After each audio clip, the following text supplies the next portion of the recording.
Good afternoon, YouTube. How are you this afternoon? I am pretty good. It is about 5 p.m. Central Time, and of course I'm still here in North Little Rock at the Maverick campus, and today was day 4 of MIT training. Day 4 was radically different than the previous 3 days. We got beyond the teaching techniques and personality stuff and things like that, and we actually got into the meat and potatoes of actual training materials and things like that we're going to be using when working with our students. The morning started out like the other mornings with the coverage of the morning meeting for the training staff, and then once that was done, the logistics manager came in, Jenny, and talked to us about the students and how we're going to get them, asked us a bunch of questions and things, and gave us a bunch of materials to help us train. Well, first of all, it was these nice leather covered portfolios. She was saying originally they used to give these out to everybody back when Maverick was doing paper logs, but now they pretty much only give them to people who are going to be doing stuff that are going to need them. It's a really nice one. I've seen them around. I wanted one when I was here training, and I finally have one now. They gave us quite a bit of material, and I'm going to kind of touch on it a little bit. One of the things they did give us today is, when we were talking about things, is they gave us samples of the paperwork that we're going to be getting, that the students get before they actually come to the truck. And one of those things is the what's called the evaluation packets, or weekly status packets. Basically, it's a form that we fill out at the end of each week while the student's on the truck. It talks about the progress that they're doing on many different things: driving ability, dealing with customers, backing, professionalism, hygiene, all kinds of things like that. And so this is done once a week. What we do is we give this to the student, and then they will fill out to self-evaluate, and then we get it and then evaluate them, and then talk to them in a kind of a debrief on their progress towards that kind of stuff. The other thing we talked about was their final paperwork, which is when they graduate from the trainer truck to go to do their final evals. We fill this out and we sign it to say that, okay, we've covered all these materials, and they initial it and we initial it, and that shows that I'm taking accepting responsibility for the things I'm supposed to have taught them, and that I'm saying that they do.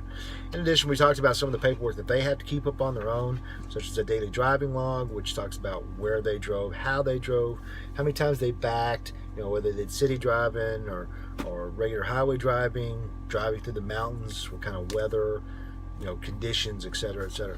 Really good stuff. I'm glad to have it. That way I can have extra copies of it. But we also talked about daily expectations and things like that. Expectations for to set out front between me and any student that I have. What kind of guidelines we're going to have here in the truck, and get really detailed. What are we going to do about music? What are we going to do about privacy? Changing clothes. What are we going to do about hygiene? Taking showers.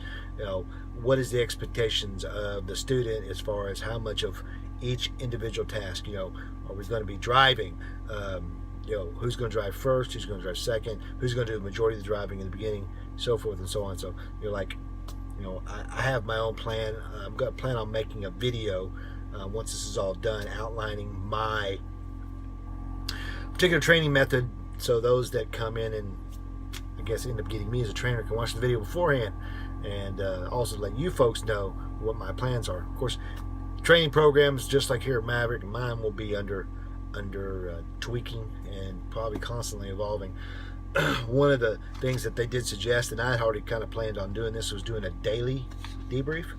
And the daily debrief is a 2-page form. It's practically identical to the one at the end of the week, and at the end of each day's work, I will go over it with the student in a daily, in a kind of a like I said, debrief at the end of the day to talk about, this is what we did today.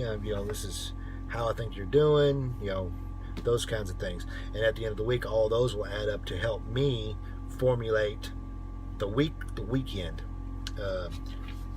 paperwork. This is not the daily debrief is not a requirement for Maverick. It's a recommendation, but I had already kind of planned on doing it. There were also some other things we talked about, some macros that we use in the OmniTracks to, acknowledge, when a student gets on the truck, is getting off the truck for, if they have to go home for emergency home time, or when they actually come to me, what they're going to do when they graduate, that kind of thing. Some of it's pay related, some of it is to let them know that, hey, this student's been with me for X number of weeks, and I think they're ready to go, and this is the time I think they can come off the truck. And then once they have that macro, then they'll make the arrangements to get the student off the truck, either get me through Little Rock or send them home from my place, depending on how things go. We also talked about ELDs, which is electronic logging, which is part of the OmniTracks, how to deal with running two people on a truck, because Maverick does not team. But to have two CDL holders in a truck, both must be on the logging system. One can't paper log while the other is on electronic logs. It's illegal for one thing. Both people on a truck must be on the same type of logging system. So, and really it goes over, of course, a lot of things we already know. Hours of service. How to understand how to run summaries, and do approvals, and switch between one person being the active driver, the other one being the active driver, and so forth and so on. After that, we talked about just generally some more things, and one of the things that I had done earlier in the day is on the Maverick driver portal under training for the instructors, there's a PowerPoint presentation, or I should say a PDF document that has a bunch of training materials in it, outlining the actual training program from orientation all the way through final eval, and all the things that must be accomplished. And it includes some sample lesson plans and things like that. And I printed that out today. I'm going to use this as the basis for what I've already started on in my notebook, and I'm making a bunch of notes and things like that. After lunch, we finished all that up. One of the things, though, I didn't mention was at the very beginning, when she came in and started. She went over our do's and don'ts, I should say, or what we will do or what we won't do when it comes to training students. We had 5 options, whether we would train. Was really 6. Whether we train males, whether we train females. Everybody should be able to train a male. I think only women can decide not to train men. There you go. Just like men can decide whether or not they're going to train women. Whether we smoke, and whether we're going to allow smokers or people who dip. And whether or not we are going to train as flatbed and glass drivers, whether we're going to train TCD. Actually, I don't think glass can do TCD. Yeah, it doesn't matter. I'm a flatbedder. So basically my choices were, of course I'm going to train guys. There you go. So 90% of this industry. Am I going to train women? After discussions with my wife and thinking about it, I am going to train women. I've trained ladies in the past, and I've never really had a problem with it. In my opinion, they're people too. Just because they're women doesn't make them any different. I've met some great ladies that drive trucks, and I have the utmost respect for them. We have several other really good drivers here at this company. One of them YouTubes. Everybody knows who she is, Berna. And of course, I just ran into another one of the female drivers in the parking lot. She's a road trainer, and it's they're just people. So I personally don't have a problem with it. A lot of women, may or may not want to be trained by a guy. They have that choice as well. I am a smoker. I'm a vapor, but I don't smoke regular cigarettes anymore. But I am going to take smokers. One of the rules, though, is they're not going to be allowed to actually smoke cigarettes inside the truck at any time. If if they want to pick up vaping, they're more than welcome to. But I found more and more people coming in this industry are vapors. The current orientation class that's in here right now, there's like 7 or 8 of them, And the logistics staff knows I vape. I don't smoke, but I will take smokers. And I'll happily teach them to vape. Basic vaping, none of that big cloud stuff. I don't mess with that stuff. I will not take people who dip. I'll be honest. I think dip and choose. People have their pet peeve. I just don't like it. The spit and the bottles and all this. I never did it, and I've never been able to be around people for very long that do it. I have friends that do it. I just have to put up with it, but I'm not going to put up with it in my truck because it's a recipe for disaster. And people ask, well, why won't I let smokers smoke in the truck? Well, one, the odor. There's a huge difference between cigarette odor and vapor odor. My vape juice smells like peppermint. There you go. And cigarette smoke is the whole thing. The real big reason is the ash. I mean, no matter what you do, you can flick them at the windows. You can use an ash check. The ashes still get everywhere. And in the odor, and the smell just permeates everything. I remember when I quit smoking, I was driving my old truck. It took about 6 months of constant cleaning and airing out to get the smell out of the truck. So that's just what it is. I will not be training TCD drivers, at least not up front. There's a couple of different reasons for that. With TCD, students are here on the truck mostly to learn truck management skills and work on their driving, and that's what TCD guys are going to do. But a TCD person, because of training, because of liability and safety concerns, they're not allowed to work with me in securing and tarping. And even though I want to teach guys how to drive and manage a truck properly, I really want to instill good securement techniques and procedures into people. And if they can't do that, then I'm making myself, I can't say miserable, but unhappy because I'm not able to teach one of the things that I'm really passionate about, which is proper securement and proper tarping.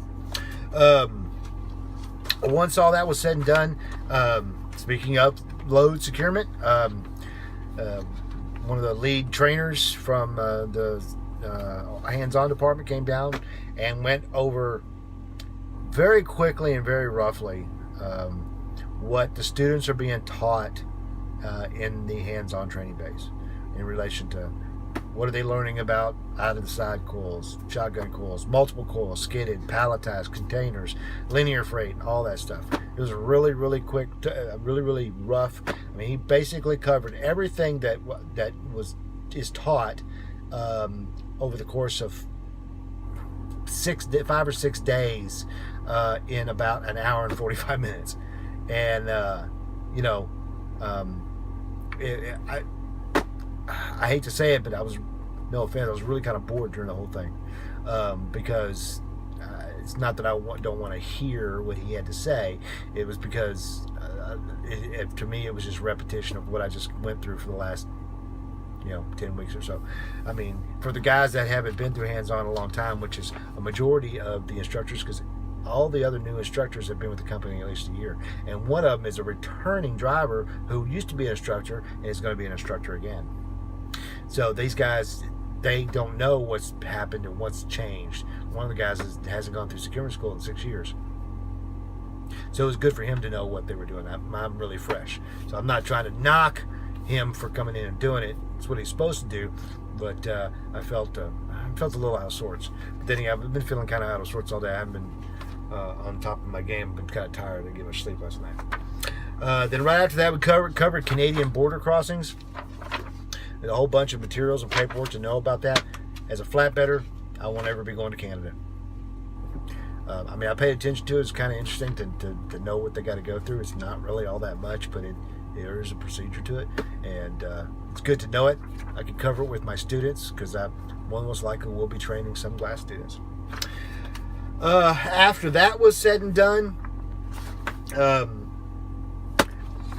one of the orientation instructors came in and went over very briefly, very rough, value-driven driving, which is Maverick's driving system.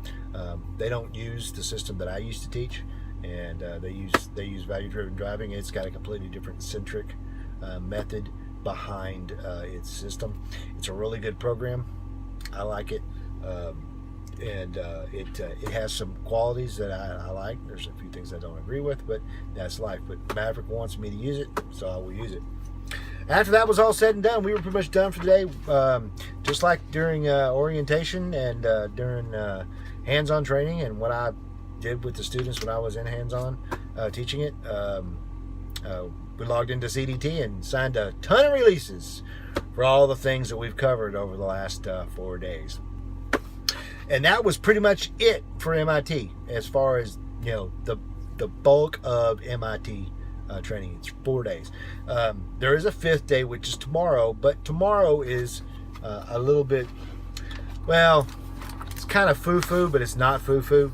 You know, it's just one of those things. Tomorrow, I do know that in the morning, we will be doing a quick recap of the last 4 days, and then we will be getting turned over to operations in the corporate building.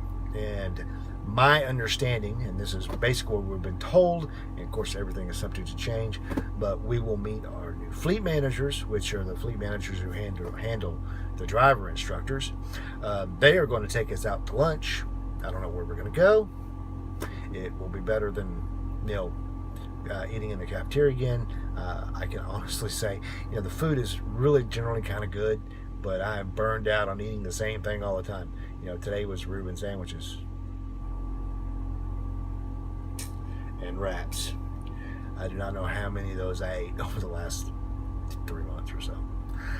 Tired of them. I could barely put mine down today, but I ate it. Tomorrow's Mexican though. The Mexican's always good. Fajitas. Oh. Well, it could be enchilada casserole. I didn't care for that too much. But the cheese dip is the bomb. So I need to get that recipe from Two Sisters, who's the catering company for Maverick. So that's what we're doing tomorrow, and then we're done. 99.995% chance I will not get a trainer this week. They have already assigned all the trainers for the current class. I did tell them I would be more than happy to take one this week, but it's probably going to be next week before I get one. And that's cool, but since that's the case, and it looks like it is going to be the case when I meet my fleet manager tomorrow, I'm going to ask if I can just go home and start on Monday fresh. GATS, the Great American Trucking Show, is taking place this weekend in Dallas, and I already had reservations and all that good stuff, and my stepson and my wife like to go, and I love to go, and I didn't get the chance to go last year, and I would like to be able to go this year. If they let me, awesome sauce. If they don't, that's cool too, you know. So I'm here for Maverick because Maverick is here for me. So that's it pretty much. With that, I'm gonna shut this down, and I'll talk to y'all tomorrow with the final day's information. So until then, keep the shiny side up, 73s. Chat with you later. Bye.